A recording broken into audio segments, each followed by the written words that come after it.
로마서 12장 14절로 18절 말씀입니다. 로마서 12장 14절부터 18절 말씀. 제가 가진 성경으로 신약 성경 257페이지에 있습니다. 257페이지.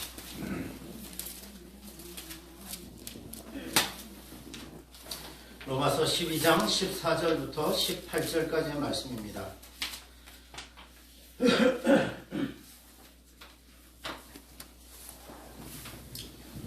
14절부터 18절까지 제가 봉독해 드리겠습니다. 너희를 박해하는 자를 축복하라. 축복하고 저주하지 말라. 즐거워하는 자들과 함께 즐거워하고 우는 자들과 함께 울라. 서로 마음을 같이 하며 높은 데 마음을 두지 말고 도리어 낮은 데 처하며 스스로 지혜 있는 채 하지 말라. 아무에게도 악을 악으로 갚지 말고 모든 사람 앞에서 선한 일을 도모하라. 할 수 있거든 너희로서는 모든 사람과 더불어 화목하라. 아멘. 이거 가져오셨나요? 이거 자꾸 가져오셨으면 보도록 하겠습니다. 몇 페이지냐면요. 우리가 수요일날 3페이지 맨 위에 축복의 방법, 축복의 방법에 대해서 함께 살펴봤어요. 수요일날 3페이지에 축복의 방법 있습니다. 여러분, 우리가 하는 전도가 그냥 막 하는 전도가 아니라 뭐 하냐면 우리에게 가지고 있는 하나님이 주신 특권을 어떻게 하는 거예요? 사용해서 나눠주는 게 전도예요. 그죠? 그래서 샬롬, 뭘 나눠주는 거예요? 평강을 나눠주는 거예요. 제가 말씀드렸죠? 진정한 평강은 누구를 알 때, 하나님을 알 때 진정한 평강이 있는 거예요. 하나님이 내 인생의 주인 되시고 나의 삶의 모든 것을 하나님의 선하신 뜻대로 인도하신다라는 확신이 있으면 마음에 평강이 있는 거예요. 그죠? 그 평강을 전하고 또 축복하고 샬롬 축복이라는 거 상대방을 마음껏 하나님께서 오늘 주신 말씀 보면 너희를 박해하는 자를 축복하라. 축복하고 저주하지 말라. 이게 뭐예요? 상대방을 마음껏 축복하는 게 우리 그리스도인이 합당한 모습이라는 거예요. 그죠? 축복할 수 있는 은혜를 우리에게 특권을 주셨습니다. 그래서 마음껏 상대방을 축복하라. 상대방을 축복하는데 상대방이 그 축복을 받으면 그 사람에게 복이지만 그 상대방이 내 축복을 거절하면 그 축복은 누구에게로 돌아온다? 나에게로 들어온다. 손해보는 거 없습니다. 내가 상대방을 축복하면 그 은혜가 내게는 두 배로 온다는 사실을 기억하셔요. 그게 영적인 원리예요. 그래서 상대방을 축복하고 평강을 전하고 축복을 전하는 전도가 우리가 이제 하고 있는 축복 전도예요. 그래서 자, 축복의 방법이 있습니다. 우리가 가로 1번이 보이시죠? 그죠? 축복의 방법. 영혼을 존중하고 사랑하고 축복하는 마음으로 축복해라. 첫 번째, 상대방의 말을 경청해라. 잘 들어주라. 여러분, 우리 전도 대상자들 하나님을 믿게 하고 싶은 사람들이 있다면 그 사람들의 말을 잘 들어주셔야 돼요. 그리고 내 생각과 틀리다고 해서 싸울 필요 있어요? 없어요? 없어요. 그냥 그 사람이 하는 말 그대로를 계속해서 잘 들어주는 거 중요해요. 요즘에는 외로운 사람들이 얼마나 많은지, 혼밥족, 혼자 살아가는 사람들이 되게 많아요. 혼자 산다는 건 외롭다라는 거거든요. 말을 들어주는 사람만 있어도 힘이 돼요. 전도의 기본, 축복의 방법, 상대방의 말을 잘 들어주라. 그리고 상대방을 진심으로 이해하라. 그리고 상대방의 문제를 위해서 뭐 해라? 기도해라. 거기에서도 기도해 줄 수 있으면 기도해 주지만 교회 와서 또 집에 와서 그 영혼을 위해서 계속해서 기도해 주는 거예요. 여러분, 이제 우리의 죄송하지만 부담이 될 수도 있겠지만 우리 안두희 할머니 이렇게 어렵게 올라오셨으니 우리 성도님들이 뭘 해야 되는 거예요? 우리 안두희 할머님의 삶을 위해서 축복하는 기도를 이제는 계속 해야 돼요. 그죠? 이름 불러가면서 계속해서 축복을 하는 기도를 해주고, 그리고 상대방의 필요를 구체적으로 채워줘야 되는 거예요. 그죠? 고양이 한 마리지만, 예, 고양이 한 마리, 저 고양이들 어떻게 해결해야 되나 근심 걱정하고 있었는데, 하나님 또 그 필요하신 분이 있으시다니 얼마나 감사한지 몰라요. 그래서 필요하면 이렇게 우리가 할 수 있는 한도 내에서 채워주는 거. 그게 전도의 방법이, 축복의 방법이고, 상대방에게 성경 말씀으로 조언해 주는 거. 이게 이제 축복의 방법이고요. 자, 우리가 이제 앞으로 계속 하게 될 샬롬 축복 전도의 순서와 방법이에요. 4번. 작은 가로 1번 보시면 샬롬 축복의 순서가 있어요. 보시면 여러분, 값비싼 코스 요리를 드셔보셨는지 모르겠어요. 값비싼 코스 요리를 이렇게 먹게 되면 처음부터 메인 요리가 나오잖아요. 그러니까 오리 코스 요리 이러면 처음부터 오리고기가 나오지 않습니다. 뭐부터 나와요? 다른 것들, 이 옆에 메뉴들이 계속 나오죠. 그 다음에 오리 요리가 나오는 거예요. 그것처럼 이 샬롬 축복 전도도 마찬가지예요. 값비싼 코스 요리에 메인 요리가 나오기 전에 여러 가지 그 전에 요리가 나오는 것처럼, 자, 예수님의 복음을 영혼을 제대로 축복하고 전도하기 위해서는 적절한 순서가 필요하다는 거예요. 노력이 필요해요. 그래서 올바른 축복 전도를 위해서 4가지 순서를 지키는 게 좋대요. 자, 첫 번째, 뭘 하라? 평안을, 저를 보지 마시고 읽어보셔야 돼요. 뭘 구하라? 평안을 구하라. 그죠?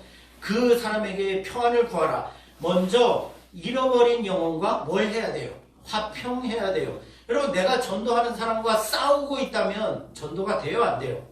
안 되죠. 그 사람이 내가 아무리 좋은 걸 가지고 있다 그래도 그 사람과 관계가 화평이 이루어지지 않으면 전도는 할 수 없는 거예요. 좋은 거를 알려줄 수 없는 거죠. 그래서 우리는 이제 가마골에 있는 모든 어르신들하고 여러분들이 이제 싸우면 안 돼요. 아시죠? 나하고 생각이 틀리다고 해서 원수 맺지 마셔요. 이제 그 사람들과 화평하기를 힘써야 돼요. 그죠? 그 다음에 두 번째로 뭘 가져라? 교제를 가져라. 교제. 그러니까 자꾸 만나고 자꾸 교제하는 시간을 가져야 되는 거예요. 그죠? 자꾸 만나고 서로 사랑을 나눌 수 있는 교제가 필요하고요. 세 번째, 필요를 채우는 거예요. 뭐냐? 상대방이 표면적, 그러니까 겉으로 필요한 그 필요만 채워주는 게 아니라 영혼의 필요도 채워줄 수 있어야 되는 거예요. 그래서 제가 아까 말씀드렸죠. 혹시라도 뭔가 그 사람이 필요한 게 있다면 어떻게 해야 되는 거예요? 네, 도와줘야 되는 거예요. 제가 수요예배 끝나고 나서 목요일날, 금요일날 우리 권사님들 자꾸 저한테 전화를 하시더라고요. 예. 그런데 기분이 안 나빴어요. 너무 좋았어요. 왜냐하면 마을의 어르신들이 차 운행이 필요하잖아요. 시내에 볼 일이 있어서 나가잖아요. 그러면 그 사람의 필요를 채워줄 수 있는 방법이 뭐예요?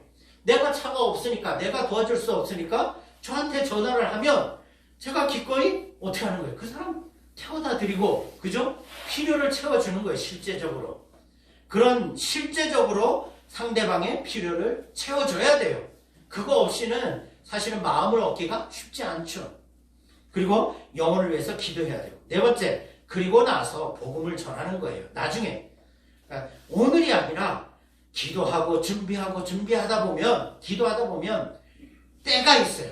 아, 저 사람 이제 예수 복음을 전해야 되겠다라는 때가 있으면 그때 복음을 전하는 거예요. 한꺼번에 그냥 처음부터 복음을 딱 전하는 게 아니라는 거죠. 자, 그래 가로 2번 보세요. 샬롬 축복 전도의 방법입니다. 첫 번째, 이건 제일 중요한 거예요. 전도자에게 먼저 뭐가 있어야 돼요? 예, 여러분들 눈으로 읽으셔야 돼요. 들으면 안 돼요. 전도자에게 먼저 뭘 누려야 돼요? 행복을 누리는 모습이 있어야 돼요. 자, 이게 뭔 말이에요?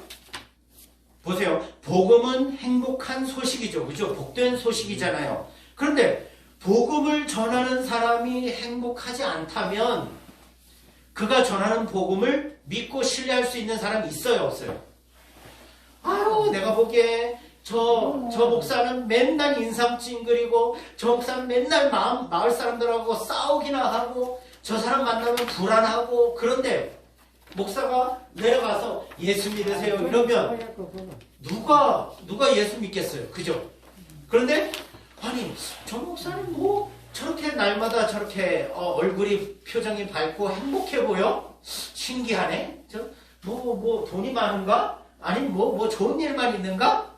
이게 궁금해지기 시작하잖아요. 그런데 나와서 예수 믿으세요. 그리고 나처럼 행복해질 수 있습니다 라고 얘기했을 때 궁금증이 생기고 나도 한번 믿어봐야겠다는 마음이 드는 거죠. 그죠? 여러분들도 마찬가지 아니에요? 그러니까 중요한 건 뭐냐면요, 전도자에게 있어서 먼저 행복을 누리는 것은 특권일 뿐만이 아니라 뭐예요? 의무예요. 의무. 그러니까 여러분들이 먼저 행복을 누려야 됩니다. 그래서 저도 고민하는 게 그거예요. 이제는 단순히 성도님들 예배당에 올라와서 형식적으로 순서에 맞춰서 예배만 드리고 그냥 내려가면 그게 다가 아니다. 우리 성도님들이 교회 오면 좀 행복했으면 좋겠다. 어떻게 하면 우리 성도님들을 행복하게 할 수 있을까? 요즘 계속 고민하고 있어요. 왜냐하면 여러분들이 행복해야 누구에게? 다른 사람에게 행복을 나눠줄 수 있기 때문에. 내가 행복하지 않으면 할 수 없는 거죠. 그죠? 그래서 저도 계속 기도하고 있습니다. 우리 성도님들 교회에 나와서 정말 내가 얼마나 복되고 행복한 사람인지 좀 알고 그걸 누리고 삶 속에서 그 행복을 누리고 전하는 사람이 되었으면 좋겠다 기도하고 있거든요. 여러분들도 기도하시면서 하나님 저에게 먼저 행복을 누리게 해주세요. 기도하셔요. 아셨죠? 저 말고 여러분 각자를 위해서. 아셨죠? 매일매일 기도하셔요. 하나님 오늘도 나를 행복하게 해주세요. 그 기도하시라고요. 아셨죠? 두 번째, 표정 관리를 잘하고 웃는 얼굴로 다가가야 돼요. 그죠? 얼굴이 밝은 사람은 호감이 가게 돼 있어요. 얼굴이 검고 인상이 탁 써져 있는 사람 누가 가까이 하고 싶겠어요. 그죠? 얼굴이 밝아야 좋죠. 그래서 우리는 세상이 줄 수 없고 알 수 없는 뭘 가진 사람들이에요? 기쁨을 가진 사람들이잖아요. 그죠? 밝은 얼굴은 우리에게 너무나 중요하고, 그래서 밝은 얼굴로 웃는 얼굴로 항상 사람들을 대하시길 바라겠어요. 그죠? 웃는 얼굴로 가급적이면. 그래서 호감을 주는 전도를 위한 10가지 원칙이 있습니다. 첫 번째 뭐예요? 항상 뭐하라? 기도하라. 뭘 기도하라 그랬어요? 하나님 나 오늘 행복하게 해주세요. 하나님 내가 웃을 일 많게 해주세요. 하나님 내가 밝은 모습으로 사람들 도와줄 수 있도록 하나님 저를 도와주세요. 기도하셔. 항상 기도하라. 두 번째 뭐예요? 항상 깨끗한 옷차림을 하라. 그죠? 예, 항상 깨끗한 옷차림을 하셔야 돼요. 아셨죠? 우리 성도님들은 날마다 아주 깔끔하고 깨끗한 옷을 입으셔요. 그래서 마을 회관 가도 저 사람은 참 깨끗하고 청결, 너무 좋아. 이렇게 호감이 갈 수 있도록 하셔야 돼요. 아셨죠? 깨끗한 옷차림을 하라. 세 번째, 항상 첫인상에 승부를 걸어라. 이거는 이제 우리는 늘 만나는 사람들이니까 사실 이거는 쉽지는 않지만 어쨌든 좋은 인상을 줄 수 있도록 힘쓰라. 그 다음에 항상 누구를 만나든지 밝은 목소리로 축복하고 인사하라. 아이고 누구 만나자마자 아이고 나 죽네 이러면 안 되는 거예요. 그죠? 만나는 사람마다 내가 지금 속이 아프고 힘들어도 만나는 사람마다 밝은 목소리로 축복합니다. 사랑합니다. 그래 힘들었지 고생했지 아유 만나니 반갑네. 나 참 예쁘네. 오늘 너무 예쁘게 예쁘네. 이런 얘기를 해주셔야 돼요. 밝은 모습으로. 우리 옆 사람과 한번 인사하겠습니다. 당신 오늘 너무나 예쁘네. 이렇게 축복해 주시겠어요? 네. 오늘 예쁘십니다. 예. 그리고 항상 좋은 표정 짓기를 연습하셔야 돼요.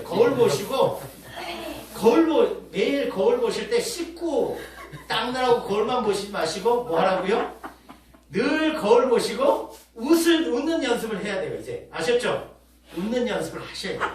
그 다음에 그리고 좋은 마음으로 다가가세요. 싸우려고 하지 마시고 나쁜 마음 가지 마시고 좋은 마음으로 다가가고요. 항상 외모보다는 표정에 투자하라. 그죠? 웃는 모습. 그리고 항상 웃음이 웃음이 앞에서는 거부감이 없다고 생각해라. 그러니까 웃는 얼굴에 침 뱉을 수 있어요, 없어요? 뭐 뱉는 사람도 있긴 있더라고요. 그런데 뱉을 수 없죠. 항상 웃음. 기분나 흡혈 비웃으면 안 되고요. 예. 그리고 이게 중요한 거예요. 작은 빈틈을 보여서 타인의 마음을 열어라. 그러니까 나도 연약한 사람이다. 저 사람도 참 부족한 게 많구나. 저 사람도 고통이 있네. 힘든 거 있네. 그런 것들이 그러니까 공감할 수 있도록. 그죠? 나는 완벽하게 행복하기 때문에 너는 나를 따라올 수 없어. 이렇게 비춰지면 안 돼요. 저 사람도 저렇게 힘들고 어려운데 그런데도 저렇게 밝게 살고 정말 소망을 가지고 사네? 나도 믿어봐야 되겠다. 이런 마음이 드는 거죠. 그죠? 그리고 제일 중요한 건 뭐냐? 항상 선물을 준비하라. 여러분, 사탕 하나라도 주머니에 넣고 다니면서 만나는 사람마다 하나씩 꺼내주면 그게 아무것도 아닌 것 같지만 생각해 보세요. 저 사람을 만나면 내가 기대감이 생기는 거예요. 저 사람을 만나니까 저 사람은 뭐 작은 거라도 기꺼이 나누고 베푸는 사람이네? 기대감이 생기는 거예요. 그러면 그게 쌓이다 보면 자연스럽게 어떻게 되는 거예요? 그 사람을 신뢰하게 되는 거예요. 이게 선물을 준비하는 게 너무 중요합니다. 그래서 내 집에 먹을 것 잔뜩 쌓아놓지 마시고 내 창고에 잔뜩 쌓아놓지 마시고 예? 하룻밤 사이에 하나님이 오늘 데려가시면 끝이에요. 그거 재려봐야 소용없어. 뭘 해야 돼요? 예, 이웃 사람들에게 기꺼이 조금이라도 나눠주셔요. 베푸셔요. 야, 저 사람은 뭐 가진 것도 많지도 않은데 그래도 베풀려고 노력하네? 그러면 그 사람하고 친해지고 싶어요? 아니면 원수 맺고 싶어요? 친해지고 싶은 거예요. 그죠? 항상 작은 선물이라도 준비해서 나눠라. 이게 바로 이제 전도의 좋은 방법입니다. 그죠? 그 다음에 동그라미 3번 믿음의 축복을 받아 당당하게 나아가십시오. 우리는 하나님의 충만한 복을 전하기 위한 한 영혼에게 위해서 한 영혼에게 찾아가는 하나님의 뭐예요? 대사예요. 대사. 여러분들은 하나님의 대사예요. 저도 그렇고 그죠? 뭘 전하는 대사예요? 복을 전하는 대사예요. 축복을 전하는 대사예요. 그래서 형식적으로 축복합니다가 아니라 정말 하나님 내가 받은 이 영생의 하나님 나라의 특권, 자녀된 특권 이 복을 정말 이 사람도 누렸으면 좋겠어요 하면서 축복을 하는 대사라니까. 하나님 나라의 대사. 그죠? 그래서 우리가 전파하는 복음은 돈 주고 살 수 있어요? 없어요? 돈 주고 못 삽니다. 그리고 사람끼리 주고받을 수 없어요. 그죠? 오직 하나님만이 주실 수 있는 영원하고 완전한 복을 우리가 소유하고 있어요. 나만 천국 가면 안 돼요. 그죠? 그 복을 다른 사람에게도 나눠줘야 돼요. 그 다음에 전도지를 가지고 나가십시오. 제가 그 뒤에 보시면 이 전도지가 있어요. 요거 한번 집에 가서 이렇게 읽어보세요. 쭉 한번 읽어보세요. 이게 전도지예요. 이제 앞으로 요거를 그 뒤에 붙었을 텐데. 아니 여기 제가 준 강의 아니에요. 네. 알겠습니다. 예. 예, 여기 있어요. 여기 있어요. 예. 집에 가서 한번 읽어보셔요. 아셨죠? 예, 읽어보셔요. 이게 전도지예요. 이거 선물하고 요거하고 가지고 나가서 그냥 같이 읽는 거예요. 뭐 설명할 필요 없어요. 쭉 읽고 받든지 안 받든지 한번 읽고 그리고 많은 거예요. 뭐 굳이 설명할 필요 없습니다. 자, 전도지를 가지고 나와서 함께 읽기만 해도 되고요. 그 다음에 메시지를 읽은 다음에 그 자리에서 기도받기를 원하는 사람은 기도해 주시면 돼요. 그리고 기도받기 원하지 않으면 기도 안 해주셔도 돼요. 항상 그 대신 집에 와서 그 영혼을 위해서 축복 기도를 해주셔야 돼요. 아셨죠? 예. 그리고 선물, 아까 말씀드렸죠? 선물을 준비하는 것이 효과적이다. 잠언서 19장 6절 너그러운 사람에게는 은혜를 구하는 자가 많대요. 그죠? 너그러운 사람에게는 은혜를 구하는 자가 많아요. 그 다음에 선물 주기를 좋아하는 사람에게 사람마다 뭐가 된다고요? 친구가 되는 거예요. 나누는 사람에게 친구가 많을 수밖에 없는 거예요. 그죠? 그러니까 선물을 준비해서 조그만 거라도 준비해서 늘 나누는 삶을 사시길 바라겠어요. 그게 이제 전도자의 삶이고요. 자, 시간이 다 됐기 때문에 여러분들 요거 가져가셔가지고 집에서 쭉 읽어보셔요. 아셨죠? 여러분들 계속 읽으셔요. 쭉 읽어보시고 이런 전도지를 이제 계속해서 사용해서 올 한 해 열심히 전도하도록 하겠습니다. 또 수요일 날에도 계속해서 요거 살롬 축복 전도에 대해서 자세하게 계속해서 살펴보도록 하겠습니다. 기도하겠습니다. 하나님 아버지 감사합니다. 올해부터는 우리에게 영혼을 전도하는 일에 우리를 세우시고 도구로 사용하심을 감사합니다. 하나님 우리가 잘 준비되어지게 하여 주시어서 하나님 정말 우리가 주님의 샬롬과 주님의 축복을 마음껏 전해서 이 지역에 한 명도 정말 예수님 몰라서 어려움 당하고 고통 가운데 신음하는 영혼 없도록 주님 도와주시어서 많은 이들이 주님 앞에 나와서 우리와 같이 소망과 기쁨과 감사와 충만한 은혜가 누려지는 복 있는 인생들 다 될 수 있도록 축복의 통로로 대사로 저희들을 사용하여 주시옵소서. 성령님 우리는 힘들고 어렵습니다. 성령님 도와주시어서 날마다 기쁘게 하시고 행복하게 하시고 감사가 넘쳐나게 너는 우리 성도들이 될 수 있도록 은혜 베풀어 주시옵소서. 감사하며 예수님의 이름으로 기도합니다. 아멘. 하늘에 계신 우리 아버지여 이름이 거룩히 여김을 받으시오며 나라의 마옵시며 뜻이 하늘에서 이루어진 것 같이 땅에서도 이루어지이다. 오늘날 우리에게 일용할 양식을 주옵시고 우리가 우리에게 죄 지은 자를 사하여 준 것 같이 우리 죄를 사하여 주옵시고 우리를 시험에 들게 하지 마옵시고 다만 악에서 구하옵소서. 대개 나라와 권세와 영광이 아버지께 영원히 있사옵나이다. 아멘. 아멘. 자, 우리 구호하고 돌아가도록 하겠습니다. 농촌교회 부흥의 모델이 되자. 절 따라해주세요. 농촌교회 부흥의 다시 힘이 없어. 농촌교회 부흥의 모델이 되자. 내 나이가 어때서 뭐하기? 전도하기? 딱 좋은 날. 잊어버리셨어. 예. 자, 제가 내 나이가 어때서 할게요. 시작. 내 나이가 어때서? 전도하기 딱 좋은 날인데. 마지막. 내 나이가 어때서? 아멘. 예. 아유. 딱 좋은 날. 예, 돌아가겠습니다. 축복합니다. 서로 축복하고.